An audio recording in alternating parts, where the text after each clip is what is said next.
வணக்கம் நண்பர்களே, நீங்கள் பார்த்து கொண்டு இருப்பது உங்கள் கௌசிகா ரிவ்யூ. சரி வாங்க வீடியோக்குள்ள போய் என்ன நடக்க போகுது அப்படின்னு சொல்லிட்டு பார்த்தீங்கன்னா, நம்ம மல்லி இனிமே தாங்க கில்லி ஆக போற தருணம் வந்துருச்சுங்க. என்னடா இப்படி சொல்ற அப்படின்னு சொல்லிட்டு பார்த்தீங்கன்னா, நம்ம மல்லி சாதாரண மல்லி இல்லைங்க. அப்படியே சும்மா எல்லா இடத்தையும் சும்மா கவர் பண்றாங்க வேற லெவல்ல. இந்த பக்கம் டெலிவரி, இந்த பக்கம் வீட்டில் மார்க்கெட்டிங்க்கு போயிட்டாங்க அப்படி இப்படின்னு சொல்லிட்டு ஒரு பக்கம் அப்படியே சும்மா அழகா நம்ம விரால் மீன் இருக்குமே நலிவின்னு போகுமே அந்த மாதிரி நலிவின்னு போயிட்டே இருக்காங்கன்னா பார்த்துக்கோங்களேன்.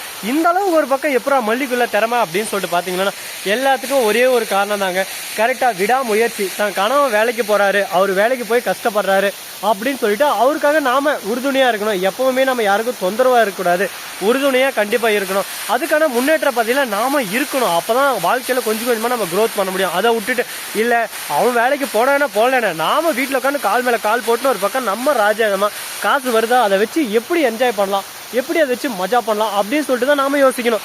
அதை விட்டுட்டு ஐயோயோ இப்படியா ஐயோயோ அப்படியா அப்படின்னு சொல்லிட்டு நம்ம திங்க் பண்ணுக்கிற வரையும் நம்ம வாழ்க்கையில் ஒன்றும் நடக்க போகிறது இல்லைங்க. அது போல தான் நம்ம மல்லி இருந்துன்னு சரி ஓகே இந்த மாதிரி பண்ணலாம் இப்படி பண்ணலாம் அப்படின்னு சொல்லிட்டு அவங்களுக்குள்ள ஒரு ஐடியா, அவங்களுக்குள்ள ஒரு தாட், அதை இப்போ எக்ஸிக்யூட் பண்ணிருக்காங்க. ஆனால் நம்ம விஜய்க்கு இந்த விஷயம் தெரிய வந்துருச்சு. விஜய் சும்மா இருப்பாரா? விஜய் ஒரு பக்கம் நொங்கெடுக்க ஆரம்பிச்சிட்டாரு. இதுக்கு மேலே மல்லியால் தப்பிக்க முடியாது. ஏன்னா அந்த அளவுக்கு ஒரு பக்கம் விஜய் கேள்வி மேலே கேள்வி. இதுக்கு மேலே இந்த வீட்டில் நான் இருக்க மாட்டேன், இந்த வீட்டில் இருந்தால் என்ன கேளு அப்படின்னு சொல்லிட்டு வாமென்பா போகலாம் அப்படின்னு சொல்லிட்டு கூப்பிடுறாங்க. ஒரு பக்கம் நம்ம மல்லி இருந்து காலில் விழுந்து என்னை மன்னிச்சிருங்க, உங்கள் கஷ்டத்தில் நான் பங்கெடுத்துக்கலான்னு பார்த்தேன், ஆனால் நீங்கள் அதை விட மாட்டேன்ட்டீங்க, இதுக்கு மேலே நான் எந்த வேலைக்கும் போக மாட்டேன் அப்படின்னு சொல்லிட்டு மௌனமே சிறந்ததுன்னு சொல்லிட்டு மௌனமாக போய் உட்கார ஆரம்பிச்சிட்டாங்க. நம்ம விஜயும் ஒரு நாள் பார்க்குறாரு, 2 நாள் பார்க்குறாரு, மல்லியும் மௌனமாகவே இருக்காங்க. சரி மல்லியோட கஷ்டத்தை புரிஞ்சுக்கிட்டு சரி ஓகே மல்லி உன்னோட கஷ்டம் எனக்கு புரியுது, நான் கஷ்டப்படுறேன்னா நீ இந்த அளவுக்கு கஷ்டப்படுறதுக்கு முன் வந்திருக்க, இனிமேல் நீ கஷ்டப்பட வேணாம், நம்ம 2 பேரும் சேர்ந்து பயணிக்கலாம் அப்படின்னு சொல்லிட்டு ஒரு முடிவு எடுக்கிறாரு. அது மட்டும் இல்லாமல் நான் மெக்கானிக் ஷாப் போகிறேன்ல, அங்கேயே ஒர்க் இருக்குது, அந்த இடத்துல நீ ஒர்க் பண்ண கற்றுக்கலாம் அப்படின்னு சொல்லிட்டு நிறைய விஷயம் சொல்ல ஆரம்பிக்கிறாங்க. உடனே நம்ம மல்லியும் சரி ஓகே அப்படின்னு சொல்லிட்டு சொல்கிறாங்க. அங்கே என்ன வேலை அப்படின்னு சொல்லிட்டு பார்த்தீங்கன்னா, அங்கே மொத்தம் 15 பேருக்கு வேலைக்கு ஜாயின் பண்ணிட்டாங்க. கம்பெனியை கொஞ்சம் பெருசாக்கிட்டாங்க. அப்படியே சுமார் என்ன தான் மெக்கானிக் ஷாப் இருந்தாலும் பெருசு பண்ணால் தான் ஒரு டெவலப்மெண்ட், இன்னும் நிறைய பொருட்கள் எல்லாம் வர ஆரம்பிக்கும், அதனால பெருசு பண்ணிட்டாங்க. இதுக்கு மேலே ஒன்றும் இல்லை சொல்கிறதுக்கு, அசால்ட்டு ஆறுமுகம் மாதிரி ஒரு பக்கம் நம்ம மல்லி இருக்காங்களா, அவங்க சாப்பாடு செய்து தான் அவங்க போகிறது.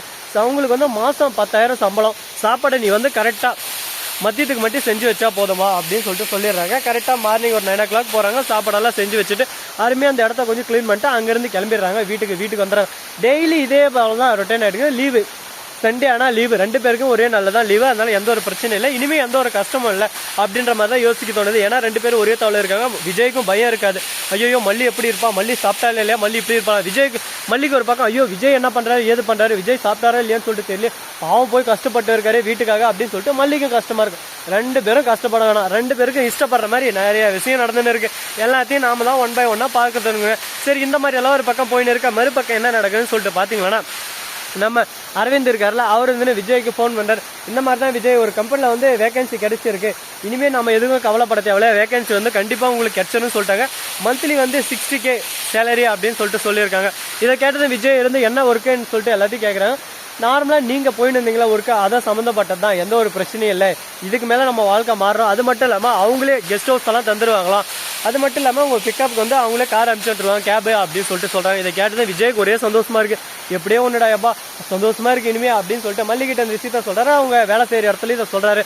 அந்த மேனேஜர் கொஞ்சம் ஃபீல் பண்ண ஆரம்பிக்கிறாரு. ஏன்னா இவ்வளோ திறமையான ஒரு ஆளை எப்படி நம்ம மிஸ் பண்ணுறது, ஏன்னா மெக்கானிக்கை பொறுத்த வரைக்கும் நம்மளோட இன்னும் நிறைய விஷயங்கள் நாலேஜ் அவருக்கு தெரிஞ்சிருக்கு கார் விஷயத்தில், ரிப்பேர் பண்ணுறதுல. அதனால் அவரும் இருந்தால் நல்லா இருக்கும்னு சொல்லிட்டு யோசிச்சாரு. சரி போய் தானே ஆகணும், அவரோட வாழ்க்கையை அவர் பார்த்தாகணும் அப்படின்னு சொல்லிட்டு யோசிக்கிற போது இன்னும் கொஞ்சம் டெவலப் பண்ணலாம் நம்ம கம்பெனியாகவே அப்படின்னு சொல்லிட்டு இன்வெஸ்ட்மெண்ட் பண்ணலாம் அப்படின்னு சொல்லிட்டு விஜய் சொல்கிறாரு. என்னென்ன ஐடியா அப்படின்னு சொல்லிட்டு பார்த்தீங்கன்னா, நாம் நார்மலாக கார் எல்லாத்தையும் வரதை ரிப்பேர் பண்ணி அனுப்புறதோட மார்க்கெட்டிங்கும் ஆரம்பிக்கலாம், அதில் இன்னும் கொஞ்சம் நம்ம டெவலப் பண்ணலாம்ல, இங்கே தேவையில்லாத விட்டு போகிற காரை நாம் புதுசாக மாற்றி அதை நாம் ஒரு மார்க்கெட்டிங் பண்ணலாமே, அது மூலயமா நம்மளுக்கு எக்ஸ்ட்ரா ப்ராஃபிட் கிடைக்கல அப்படின்னு சொல்லிட்டு சொல்கிறாங்க.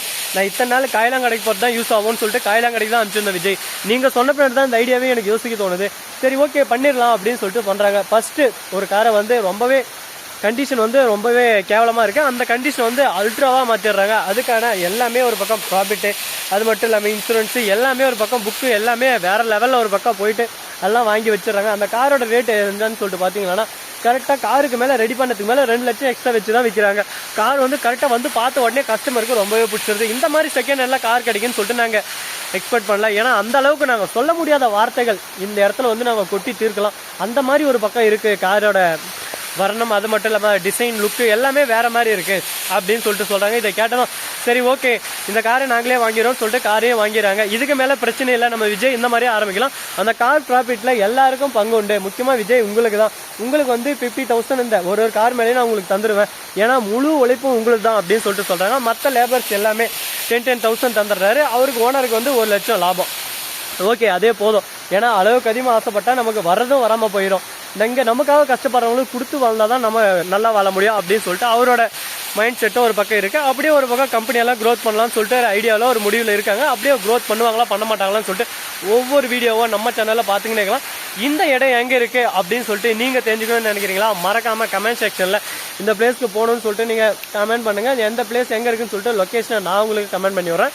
ஸோ நண்பர்களே, இந்த வீடியோ பிடிச்சிருந்தா லைக் பண்ணுங்கள், கமெண்ட் பண்ணுங்கள், ஷேர் பண்ணுங்கள், டிண்டிங் மேலே தட்டி விட்டு போங்க. அப்போ தான் நான் போகிற அடுத்த வீடியோ உடனுக்குடன் வரும். மிக்க நன்றி, தேங்க்ஸ் ஃபார் வாட்சிங்.